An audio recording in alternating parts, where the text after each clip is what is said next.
بصراحة كي تشوف عباد هكايا، رغم اللي الماء مقطوع في برشا بلايص والدنيا سخانة برشا معناها 40 وتي طالعة، واللي صاير فيها العباد ذي الايامات الكل معناها قصر الماء والضوء والناس تعبة وتزيد تخدم ما تنجمش حتى تطيب وتدوش وتاخو راحتها معناها العباد الكل متحملين الوضع.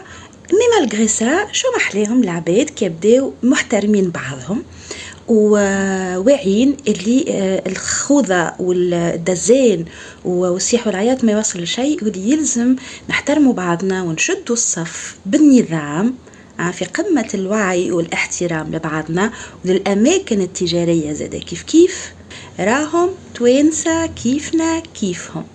تبقينا أنا اللي ما نفهموش واللي بالحق معناها أنا واحدة من الناس مخي يقف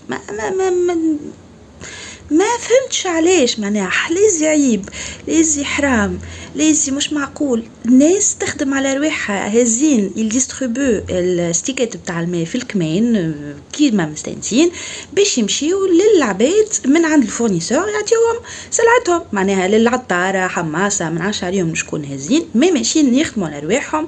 ناس زواولة يتعرضوا لهم عباد يطلعوا لهم ويتشعبوا لهم في الكاميون يعملوا لهم براكاج بنساب الرجال. اتفرج بالله تو هذا معقول؟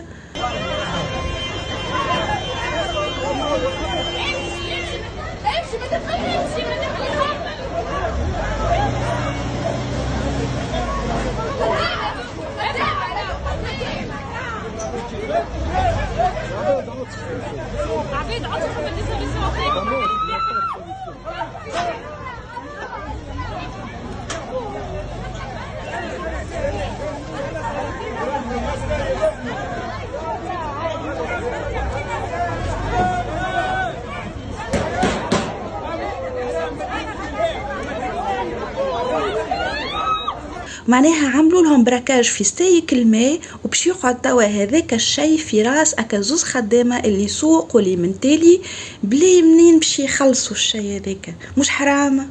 علاش هكايا توانسة كيف بعضنا؟ علاش مش الكلنا منظمين والدولة تفرض هالحاجات هذوما كيما وقت اللي صار في الكوفيد؟ نورمالمون راهم يهبطوا لنا الجيش والأمنيين ينظموا ويأمنوا زادة حسن السير التزويد والتزود بالماء على خاطر فما نوعية من الشعب مع الأسف نفس النوعية اللي سمعت اللي الحبس صار فيه حريقة ومشيوا باش يكسروا هما نفس النوعية. وفي الماء سرقوا الناس متعدية بماء باش تهزهم لبلايص يتباع فيهم معناها راهو مستحيل باش نقدموا راهو إذا كان باش نقعدوا هكايا وحرام سرقوه وبيلكوه بشي برا ذاك تواش باش يخلص له كلمة اللي هو يخدم عليه الشيء فالسخانة فالهم ذا الكله باش في الآخر ياخو شهرية معناها متواضعة ما كهمش خير منه وما عندكمش الحق.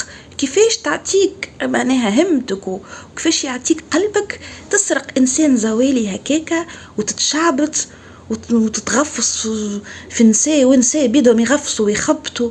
توا هذا معقول؟ عندكم شي بالله حل آخر معناها نخموا فيه كتوانسة كيفاش باش نوعيو هالناس هذوما ولا حاجة أبروبوزي للدولة على خاطر الناس كل متملحة وناس كل ولات عندها العنف وأقل عركة يصوروا بعضهم يشكوا ببعضهم باش نعملوا حرب أهلية يا أخي في عود نتساندوا